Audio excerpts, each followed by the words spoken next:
So, it is important that we turn our focus a little bit and we start creating something different. This is what the founders did. This is what many people have done throughout the world. Okay, the Renaissance was something exactly like this. Okay, they threw off Rome and they tried to do something different. Rome, the church, the government of Rome, they threw it off and they tried to create something different. And it went for a while. Okay? Mentoring.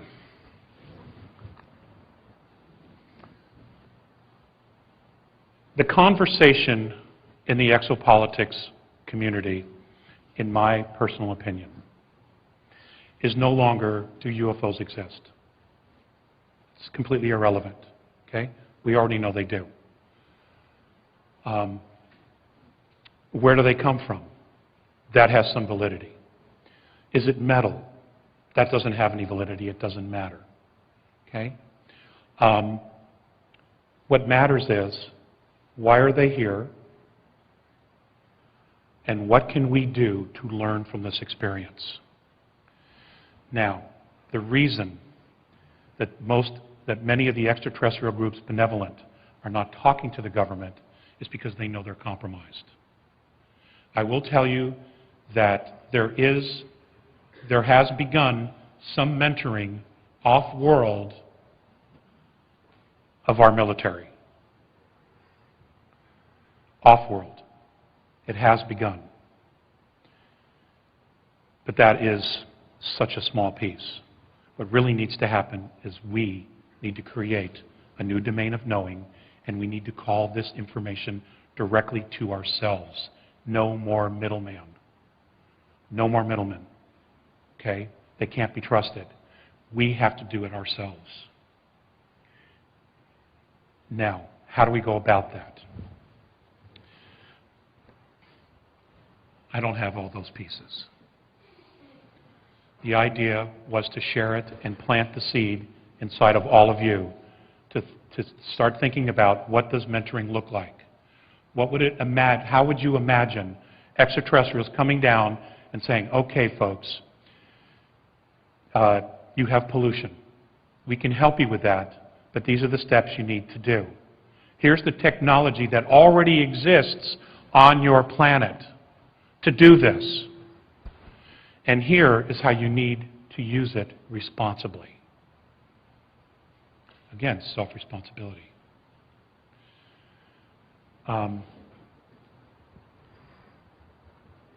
Food, the growing of food. Water. Ladies and gentlemen, we have the technology to have all the drinking water we want.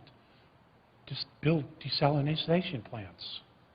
We have all the water we need. But they won't spend a dime on any of that. Because if you don't have water, they have control over you. Okay, we have so much technology. We have free energy on the earth. Okay, Tesla did it in 1902. We know it exists. Okay?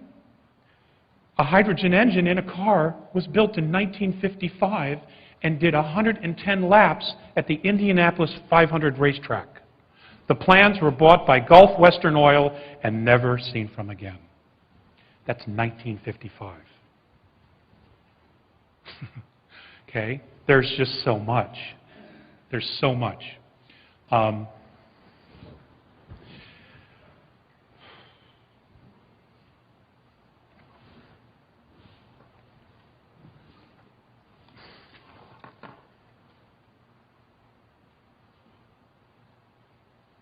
The law of consistency, which is what the Andromedans call their holographic civilization, is set up like this. Every child, whether they understand the knowledge or not, is given the latest and greatest technology or knowledge, information, data as it arrives. It starts at the youngest level. It doesn't start at the top and stay there, and then they decide, well, we'll wait till they're 25 to tell them about it. That is not the same soul. We need the children to evolve to advanced maturity a lot faster than they are. Yes, they're growing up pretty fast, but not to advanced maturity. Okay? Every single piece of information, every single tool that is available to everyone across the board. The children that graduate from high school or school in the Andromedan civilization are smarter than their parents. And no one has a problem with that because they inherit the society. They're the ones that continue to go out and expand the society and create the holographic pillars of their society. Okay? It is not. We are completely going backwards here. And if that isn't evident to everyone, I don't know what is. The law of consistency is that every truth is spoken. Everyone is forgiven. There is no monetary system. There is an absolute free healthcare system, but it has nothing to do with pharmaceuticals. It has to do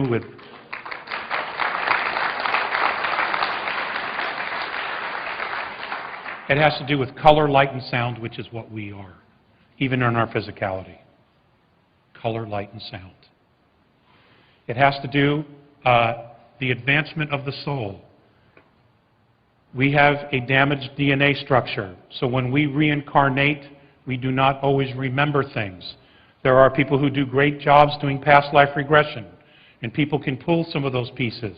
But to have cognizant memory when you come back into physicality is something we don't have presently. They have that because they don't have a damaged DNA structure. Can our DNA structures be repaired? According to them, absolutely yes. But we need to make some changes. We need to create the space for us to be free enough to explore those possibilities. We cannot do that with the power structure that's in existence today.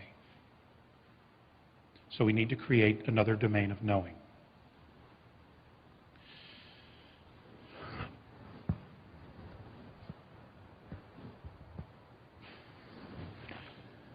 And that begins with yourself.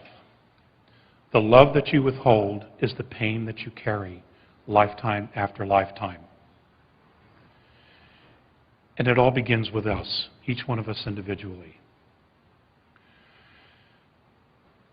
Now, ladies and gentlemen, if we work, start thinking, start talking about a mentoring relationship, what that looks like, how would we want to put it together?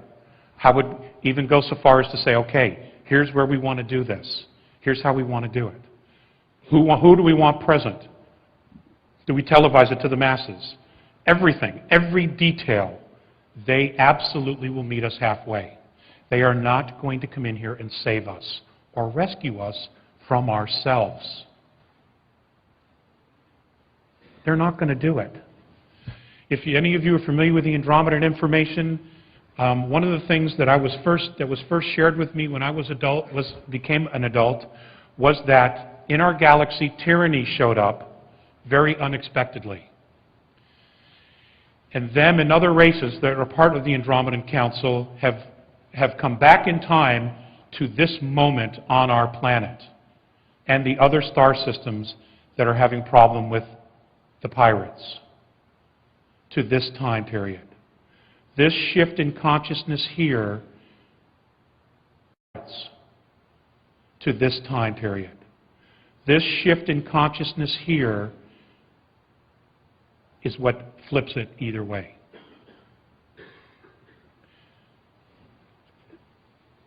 They're going to intervene, and they have been intervening in very, very subtle ways, because no one wants to live in tyranny, not now or in the future. No one does. So this is our moment. This is our moment as a humanity, as a race, to really decide, are we or are we not going to unite as one? Are we or are we not going to watch each other's back? Are we or are we not going to stop taking crap from bureaucracy? We have to make a decision, and that decision is upon you. And you're going to be forced very, very soon to make a decision. And I'm not just talking to you folks here in the audience. I know that this is being streamed, and I know that these DVDs and things have a life of their own. I know that better than anybody. Okay? The time is now, and all it does is it starts with you, just to make a decision. okay? To do something, to be radical, to be a rebel again. Most of us guys in this audience, we know what that's like. Being a rebel. We grew up shooting guns, chewing toast into the shape of a pistol, okay? Rescuing the damsel, excited about the next adventure. We know about that. You know? That's part of who we are. We are not domesticated lapdogs. We're just not. And I'm not going to be.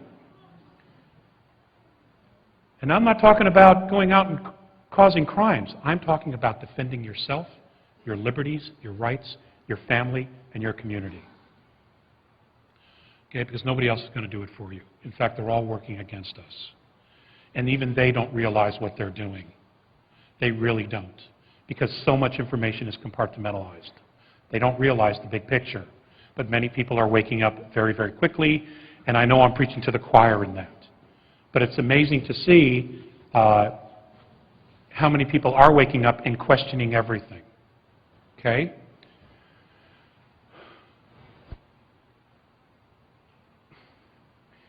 This is our moment. The next several years is our moment. And it really needs to begin now. 2012 is not the end of the world. It isn't going to happen. It's not our destiny. Okay? However, the Earth will be going through some transitions because we will be crossing the galactic plane. And the galactic plane has an intense magnetic gravitational field. There will be changes. It's inevitable. Mr. Green touched on some of that yesterday. Okay, and others have talked about this as well. Okay, it's going to happen. So you need to start thinking about, where do I really want to be? Okay, if it's here, fine. Make the best of it. But create your space of independence. Don't take it for granted any longer. We can't. The whole world is looking at us. The Asians, the Europeans, they can't believe how stupid we are. Gospel, they can't believe how stupid we are. They're like, what's wrong with the Americans? You know? I don't have an answer, do you? We watch TV. What I'd like to do, because I did have some extra time, is I would really love to entertain some questions. If that's all right.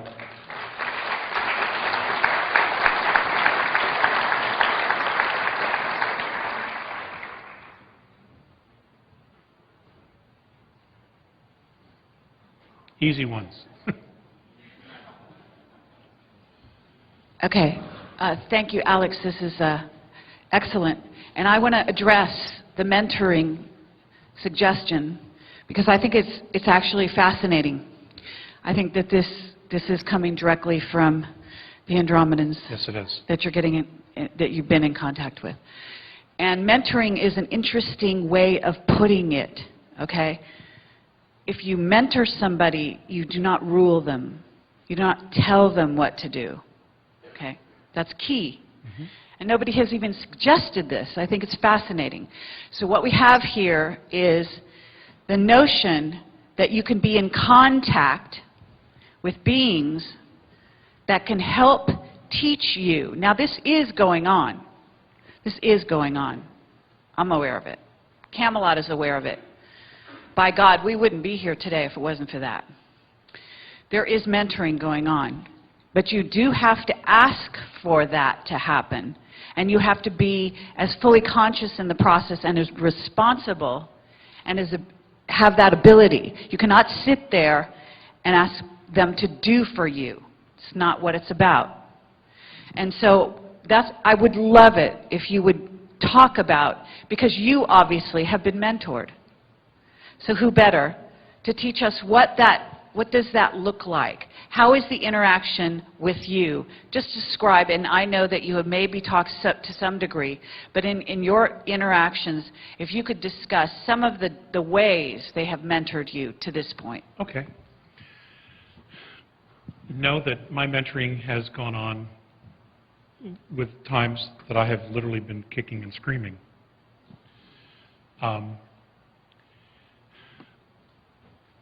the biggest portion of the mentoring has really been, why do I believe things? And what is it that I believe? So a lot of times the question will come, I will ask a question or I will have a perspective, and they will immediately come back and say, well, why do you believe that? You know, what is your process of believing that that's true? And, for example, religions. It was one of the biggest things I had when I was a kid. And it was an issue that my father brought up to me as well when I told him about this.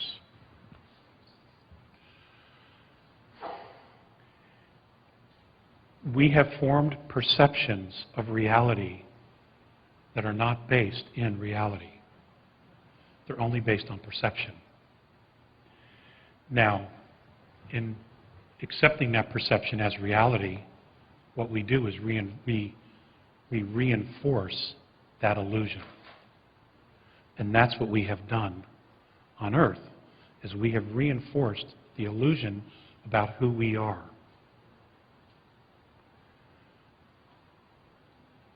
About our strengths, about our power, about how we're supposed to live on the earth, about being stuck on the earth, about how we are supposed to raise our children.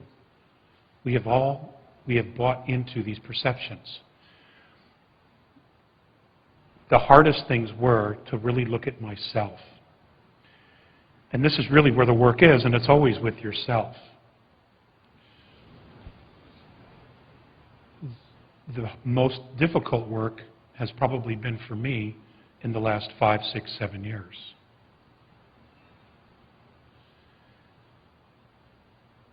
Questions like, well, who am I? They don't answer it. They don't say, well, you're this and this and this. But what they do is they have guided me to what it is who it is that I want to be. The first was understanding that you are not just a physicality. That's the first thing to grasp. You are not a physicality. And just like some of the speakers said yesterday, I believe it was Mr. Green who talked about, there is a soul and it's 22 grams. I think they've measured that in body weight. That is really who you are. And connecting to who that person really is, what that essence is all about, you begin to realize, oh my God, I am not at all who I thought I was. And I'm purposely being vague because I don't necessarily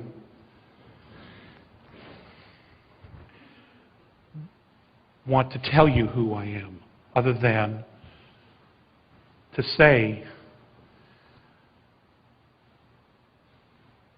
that who I am here on earth in this lifetime and the mistakes that I have made, on some level I knew better not to make those mistakes. Okay? But we do. We experiment. We create. As far as the meaning of life, they would never tell me what that was exactly. All they would say, it just is, you are creating your own adventure. Okay? So again, the responsibility is on me. As far as mentoring, to want to talk and to speak,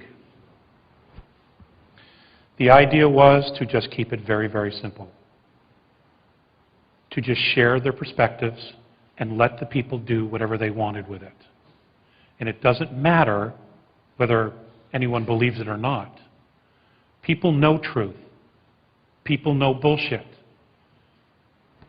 Eventually it all comes to the surface. It has to. Because all of you are just like me. You all know better. You know what's real. It's just a question of detaching ourselves from our addiction to physicality.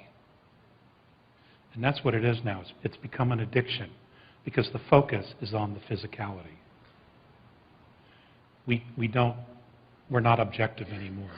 As a soul, when you have an out-of-body experience and you detach from your physical form, you are completely objective. You have a 360-degree peripheral view. Okay? And that's because you're objective. You're not addicted. You're not stuck in the body or addicted to the body. And that's the part that they have been working on with me the most, is to actually feel and know that essence of myself as much as possible. So when we talk about mentoring, the mentoring is to get us from where we are here to self-empowerment. That's what I'm talking about. Once we have achieved self-empowerment, and it won't take long, folks. It really won't take long. We will know exactly what to do because we are spiritual beings.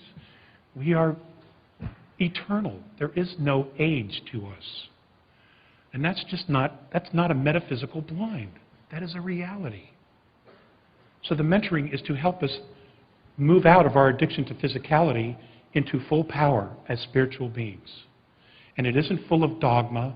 It isn't any of that. It's all about introspection, voluntary introspection. That's what it is. Thank you.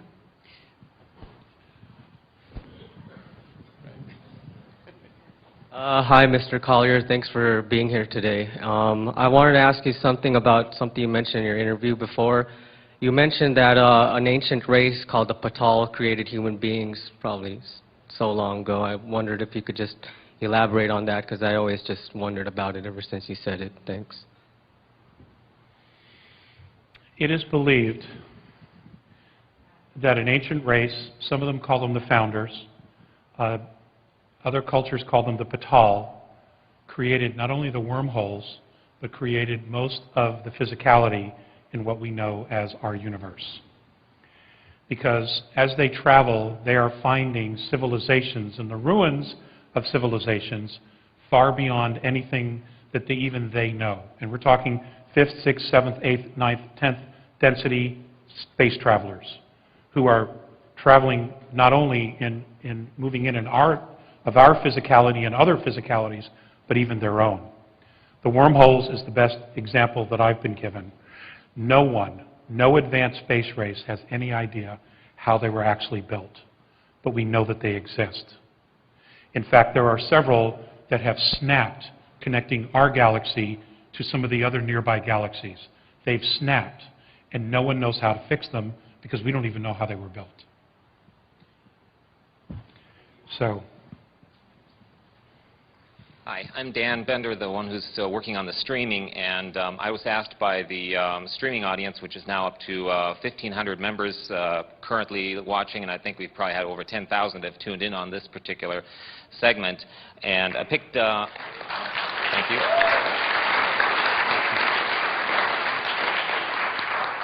I've kind of picked 3 quick questions, hopefully they're quick, that I was asked to pass on. They're randomly chosen, so they may not be the best ones we've got out there, but what the heck.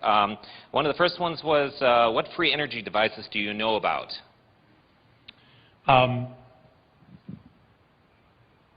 One I know is magnetic.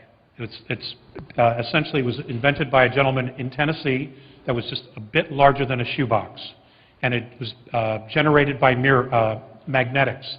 And it had an engine inside of it, and it spun. Once you started it, it would power a home completely independent no matter where it was. And I understand that the gentleman and the technology vanished about 8 years ago. He tried to get a patent on it, and that's when he basically went off the grid. Okay, next question. Because he demonstrated that technology. I just wanted to finish. Okay. He actually demonstrated that technology. Okay. And that he had began building that technology back in 1976. Second question I have is, can mentoring happen on the Internet? Now, I have to admit, I wasn't completely paying attention to everything because I was so busy with everything on the Internet, but I don't know. That's the question I have. That's a great question. I don't know. Okay. I wouldn't see why not. Okay, I guess we have to figure it out. My little side jobs I've got to do. Anyway, last question I have here so I can let some of the other folks get back in here. How do you deal with the greed issue? I don't have an answer for that. Okay. I mean, what is greed? That they'll never have enough? It's basically grounded in fear, I would think. Fear of loss, fear of abstinence, fear of not having enough, fear of loss. To me, that's what greed is. It's just a fear. Can it become an addiction? Apparently it has. But I personally don't have an answer for that. Well, thank you from the internet audience. Okay, thank you. I just had, you had mentioned about possible coming changes, like on a geological level. To me, it seems so chance. Like I'd appreciate maybe some thoughts on your thoughts on. Do we just trust our intuition as far as where to go, what to do, how to plan for something like that, or it seems a rather daunting thing to try to get your head around. Well, you know, change occurs all the time, and you do things intuitively all the time as well, whether you realize it or not. You might change the way you go home one day and do something different, and then when you get home you find out that right where you would have been there was a horrific car crash. That in fact just happened to my wife. And she did something completely out of the ordinary for her. And she would have been right there. So, you know, everybody has their guides, everybody has their own intuition. I'm not always the most intuitive at times either. But it's just, it's the only way I know to answer this is you just learn to trust yourself. It could be that you'll be guided to go out of town when something happens. I don't have that answer. Or you will be right where you don't think you need to be, but you're going to be there for a very, very good reason. And out of it will come out a self-empowerment that you never would have had before. We all have our own paths, and we are all creating our own realities. And we all have our own personal agendas for learning and growing and becoming who we are. Your experience is going to be very different than mine. And I don't know how to tell you. I mean, hey, if I had a hard date,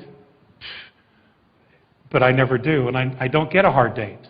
And I've made that mistake in the past about giving hard dates, when in fact they were probabilities. So the fact is, I don't know either. But you just have to trust that you will be exactly where you need to be when you need to be there. And I know that, that's kind of a foo-foo, la-li-la answer, but I don't, that's my own experience as well, that I just have to pray and hope that, have faith that I'll be exactly where I need to be. I appreciate that. That's pretty much how my take on it, and I just wanted to kind of see what your thoughts were on that, because to try to take it from a mental perspective and plan and get out maps, and it seems a little absurd to me, and that's kind of going the other direction in the trusting the flow of life. So I appreciate that answer. Exactly, and personally, I wrestle with that all the time. I try to have backup plan to backup plan to backup plan to backup plan, and I spend all this energy doing this, and it goes completely a different direction. So. How you doing? Thank you so for being here. I just had a question. When you mentioned the thing about the 47 levels of government, which are just triggering levels something. of security clearance. Security, yeah, that the president doesn't even know, that he's not really in charge. This happened 46 years ago, of course, but I was just wondering, what are your thoughts on the purpose of President Kennedy's assassination? I just was curious about that, if you had, wondering. No, don't be sorry. Don't be sorry. I just, ooh, man.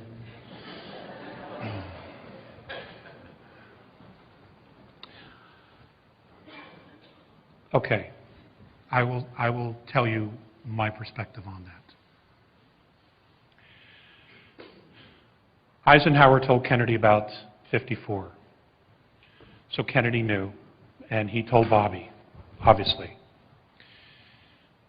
One of the things that happened, and this has been documented through the great work that Dr. Stephen Greer has done with the Disclosure Project, is that most of the extraterrestrial knowledge and technology and exchange of technology went black 3 weeks after Eisenhower knew about it. So he didn't even know where it was. And this has been confirmed by one of his chief of staff, a brigadier general. It's Langdon, I believe it is. Langdon. So he shared all this with John Kennedy. And apparently where they felt the hub of the loss of where this technology had gone and how far it went black was something called the Special Operations Coordinating Group, which is part of the National Security Council. And what's interesting to note is that the first thing John Kennedy did when he took office was sign a presidential directive abolishing the Special Operations Coordinating Group.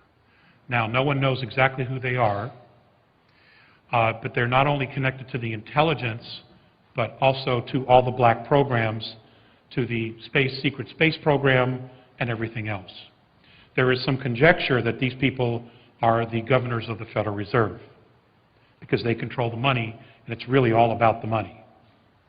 That's conjecture, though. I don't know for a fact. But what's interesting to note is that they had connections everywhere, to everything, because all the intelligence from above would come to them, and then they would decide which information the president was supposed to get. Again, those layers of security clearances. What's interesting to note is after the assassination, the very first thing Johnson did when he got back into the White House was recreate the Special Operations Coordinating Group, now known as Special Group, in the National Security Council. That's my take on it. That's awesome. But that time during the 60s, of course, there's like, of course, like 4 more. Are they all like just kind of series of random events, or are they all different, like, King and Bobby and, are they just all random occurrences of lone nuts, like, James Earl Ray and all those guys in Surrey, or are they just a part of that whole thing? I think that there are programs that overlap all the actions that occur in each country. Yes, there are some lone nuts or individuals that do things. But there's also, at the same time, an overwhelming amount of evidence that many people have been brainwashed and created to be hitters, to go wet and take out people. So I don't know. But again, let's go back to Operation Paperclip. A lot of the brainwashing and mind control technology that the Germans had been given was brought over here. And they just continued operating here under different names with new passports. So it's a very big, and I don't know all the components, it's a very big question, but on the surface, does it look like it was done on purpose? I mean, look at the individuals, who they were. They were making change. They were creating an awareness.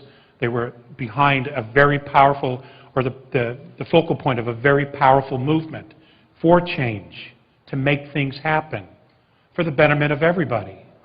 Okay? And that's, again, that is the pyramidal power structure. You lop off the head, loss of knowledge, it flounders. Somebody can come in, take control, and move it the other way. Then it doesn't exist. So, okay?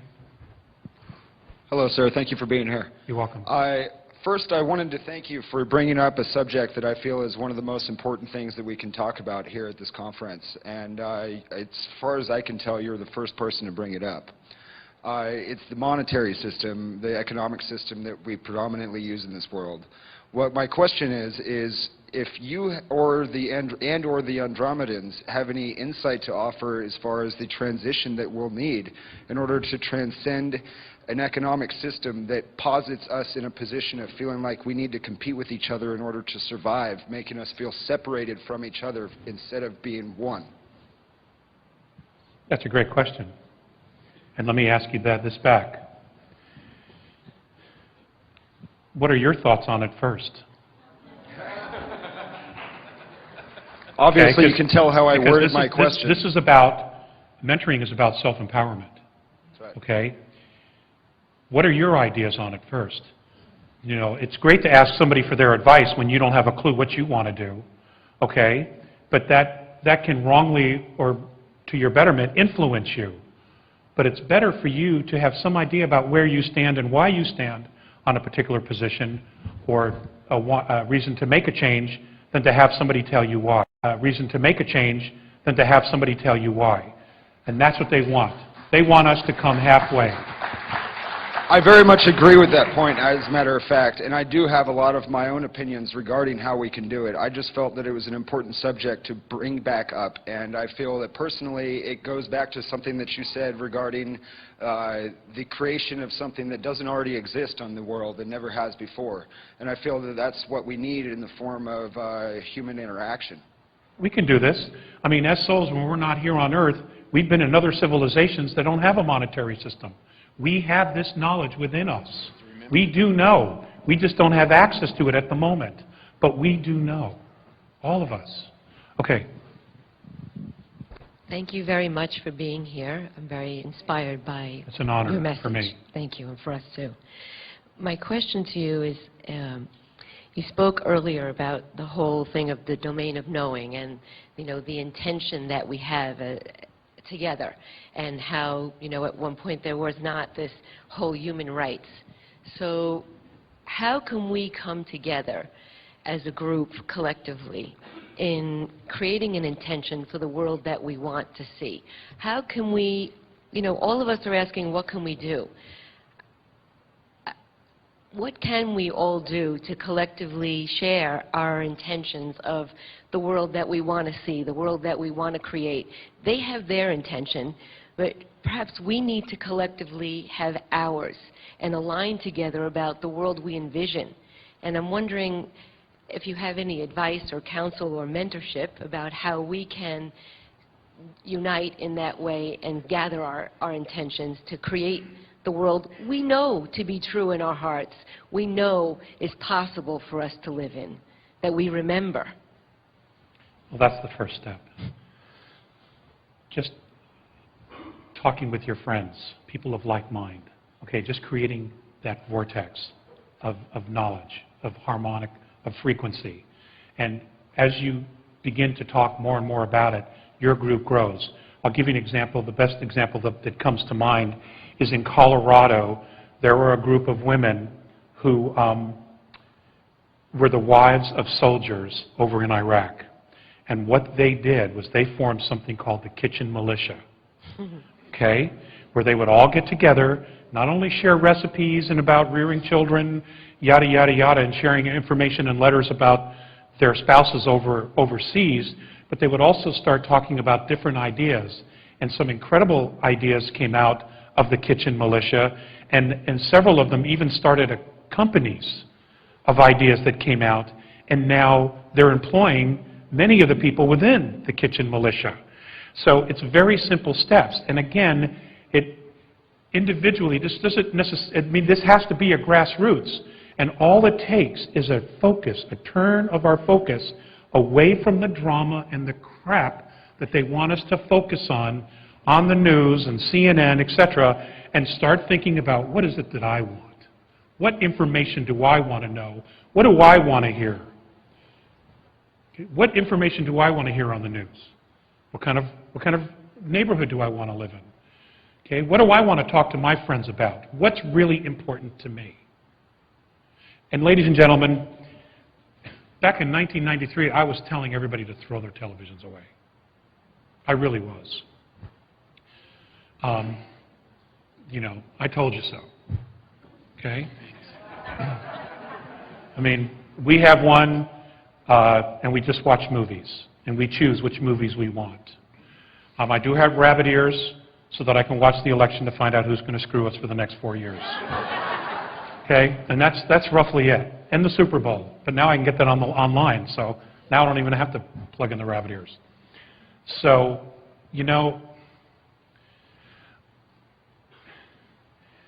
you guys know this stuff. You know this stuff. You just have to want it. You just have to want it.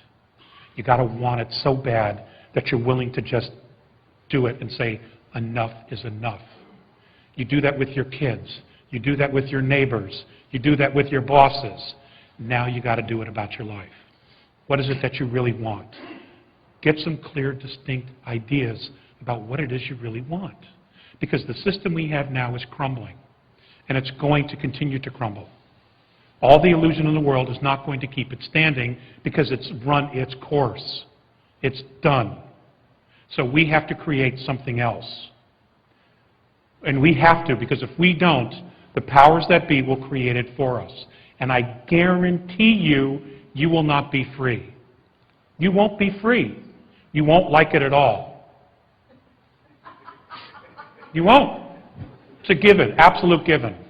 Because it's all about them. It's not about you. And as Spock once said, the needs of the many outweigh the needs of the few. Next question. Alex, my name is David Farman. I represent AlienShift, alienshift.com. The page we made for you is between 250 pages, is one of the most visited.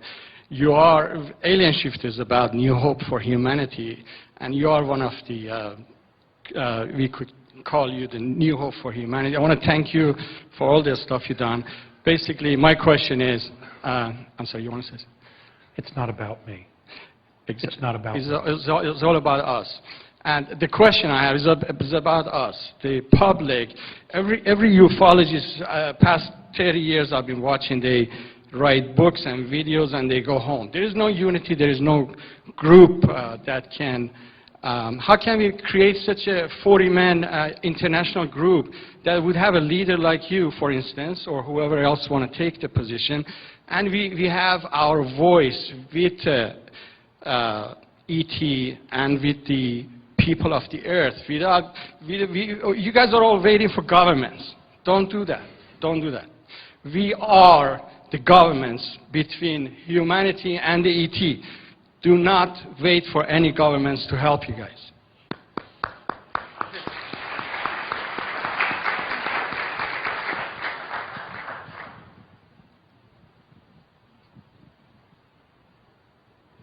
Hi, thanks for coming today. We all appreciate that. I guess a question I have is can you hear me? Can you hear me here? Can I be heard? I kind of have a profound question, or it's somewhat profound, I guess, which is to say that on the one hand, I think that we all want to access knowledge and we want to know what's going on, and that is empowering. On the other hand, it is also true that the more we know, to a certain extent, the more of a target we become. I think that that is just because of the fact, especially the way that we've had a lot of laws that have been passed throughout the world to monitor what people are doing. And I think we all have to be cognizant of that. And I'm asking, what do you think? How can we access? We know that there's powers that are off planet. We know that the matrix itself, or the higher self, is one of purity and strength. How do we access that in the face of the fact that we do put ourselves in, I don't know if it's at risk, but that we put ourselves in somewhat of a precarious position, and that we're facing a very, very organized and very strong union across the planet. And how do we get there? How do we empower ourselves? That's what I guess I want to ask. Okay.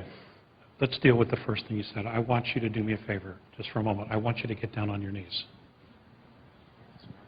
No, give him the mic. Just get down on your knees. Okay. Okay, I want you to get down on your knees.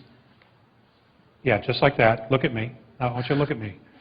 Can you? Not what I was expecting. But do you want to live the rest of your life like that? No, not particularly. No. Okay, then stand up.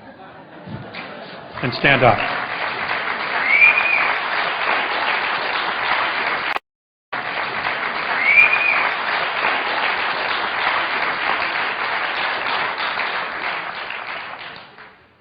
Dude, your eternal soul, all I can do is take this away from you, and you still live. Okay? It's not who we are, it's what we are.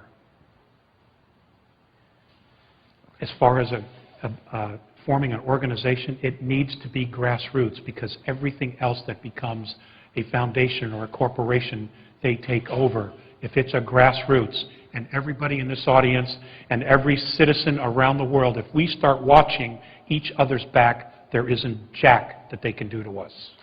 There just isn't.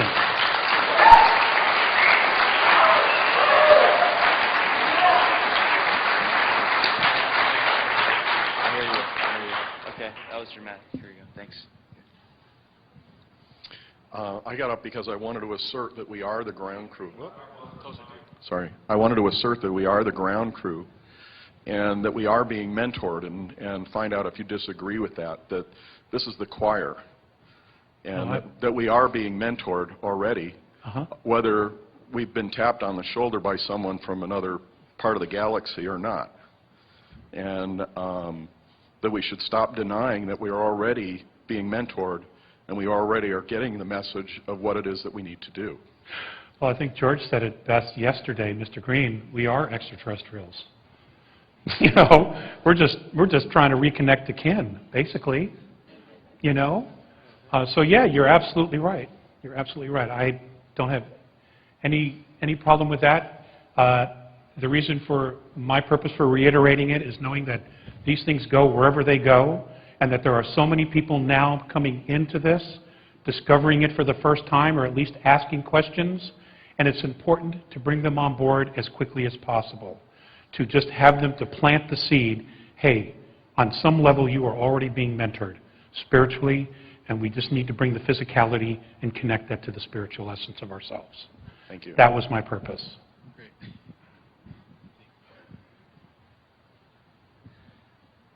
I was just wondering about the nature of the incoming object. You said. What was the question? Sorry, I'm a little nervous here. Nobody will bite you.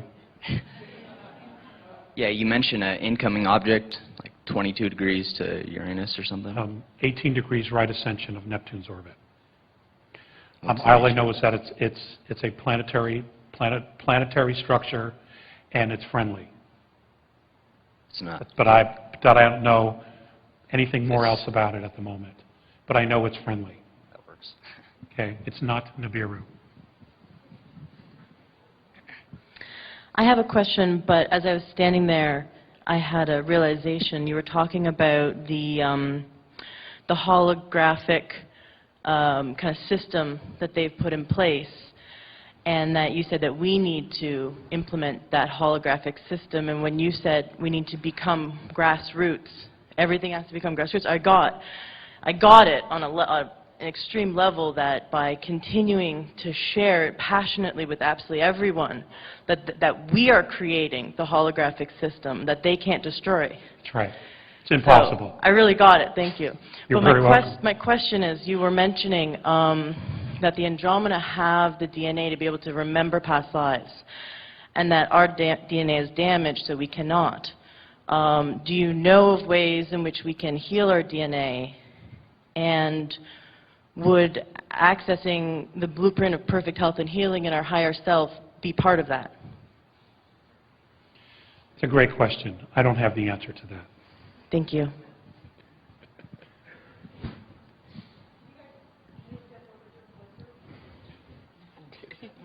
And I had to put my glasses on to see who I was talking to. Okay. Okay, my take on the grassroots thing, and tell me if I'm right, is that even if we're not out talking, if you're doing your spiritual work and in your mind you have a desire for a world that's peaceful and pure and good without the hatefulness and the fear, and you're creating that's the grassroots thing, that there doesn't have to be an organization. That's exactly right. Thank you. You got it. Now, I wanted to bring up something. I've been blessed to have an opportunity to spend some time in Europe, and I was in Switzerland, and we had just come out of a pub, and there were some young men being arrested for some reason, and I will never forget this. As we're standing there watching this happen, one of the young men said to the Swiss police, "You didn't read me my rights." And the cop stopped and goes, "What rights?" He goes, "I got rights. You got to read me the Miranda Act." And this is a Swiss student, okay? A Swiss being, and he goes, "This is Switzerland. You don't have any rights here." Okay? But this young man believed so much in that he was willing to challenge the police officer about it. Okay? And it was a big surprise for him. So you see, the influence that the United States has had on the world is so more profound than any of us realize. And the disappointment is probably equal to that at this point. Okay? Because here we have, the propaganda has been communism, fascism. We have sent young men to war, lost their lives to fight communism and fascism. and in 60 years we become fascist? What's wrong with this picture? Okay? Sir, 2 more questions and then I'm done.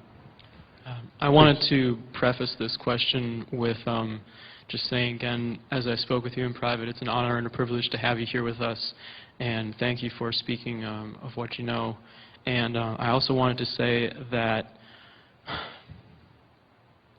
I don't want this question to sound in any way hostile to anyone, because it does come from the bottom of my heart, and it's something that has been bothering me for a long time. If we are to move forward and connect all the pieces of the puzzle and move forward into the holographic social structure that you're talking about, where the children know more than the adults, and where all information is given to the young, then why is it that we still, even in disclosure movements and with courageous witness testimony coming forward, people speaking, that there are still certain topics that people are afraid to or will resist talking about, such as the stargates that was mentioned earlier this morning, and other things?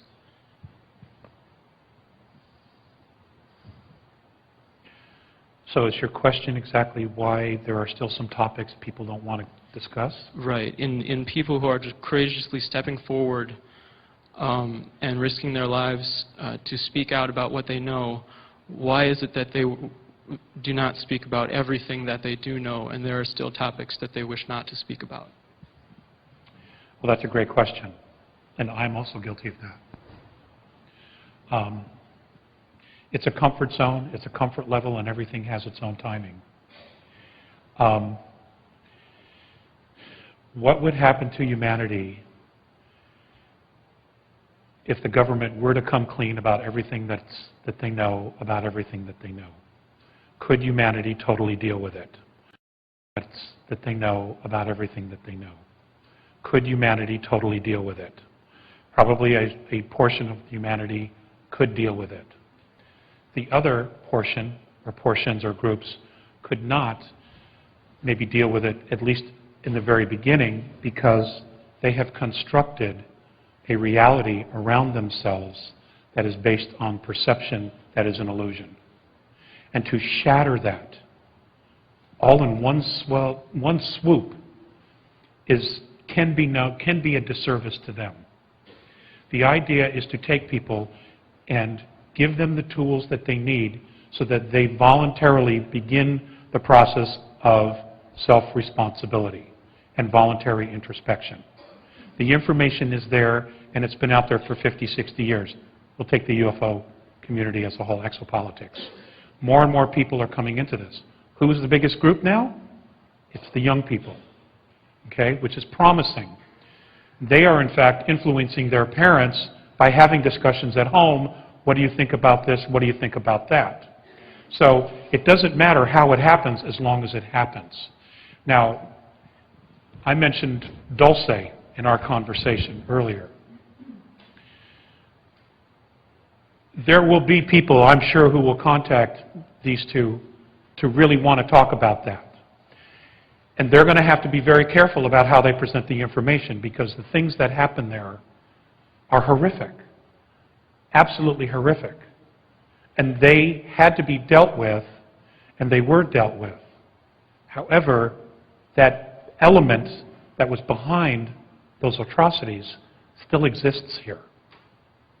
Okay? And even I don't want to talk about that. Okay? Because it involved women and children. And that's as far as I'll go. But now that I've mentioned it, I've created a domain of knowing.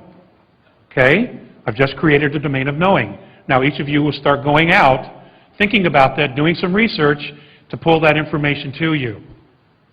Because now you want to know. Okay. Thank you very much. You're welcome. Last two questions. My question was actually about children and the disappearance of children, if you're willing to talk about it. I've said so much about that already. I know that I have been blasted about that, ladies and gentlemen. I absolutely know what I know about the missing children. And I'm not going to apologize for it, and I stand by what I said all those years ago, and I stand by it today. Okay, could you summarize, because we're aware of this as well, so if you could just, in maybe one sentence.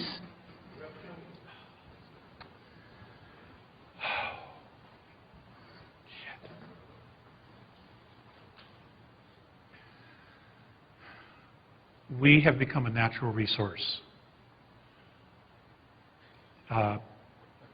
Very much how we've used cows. We use cows and other animals. We ourselves have become a natural resource.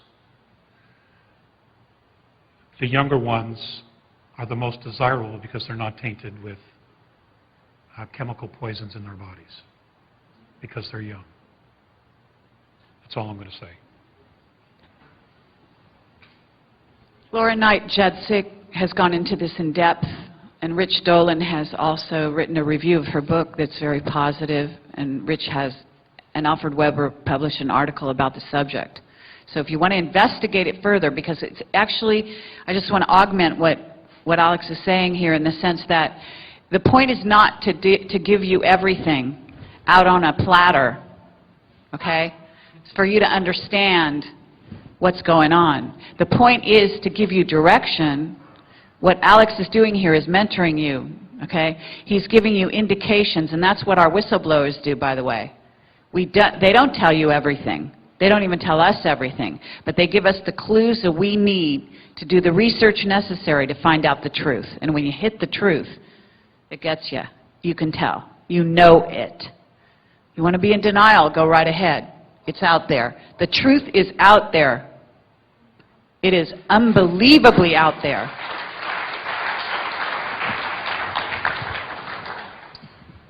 Hi, Alex. Hi. I'm the last question, obviously. My name is Andres. Please don't take this the wrong way, but I love you, man.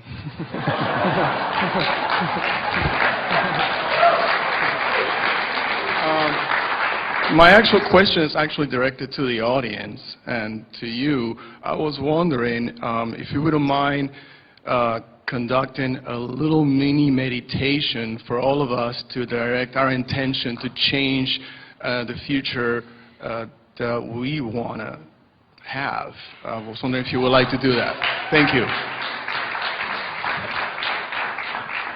Ooh, I'm on the spot.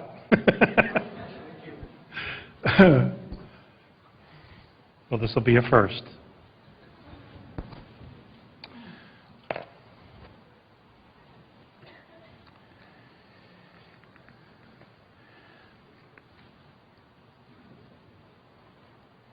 I have an affinity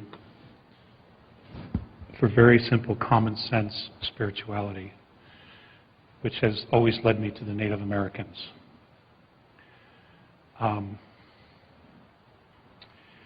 So what I will do is we'll close this with a Native American prayer.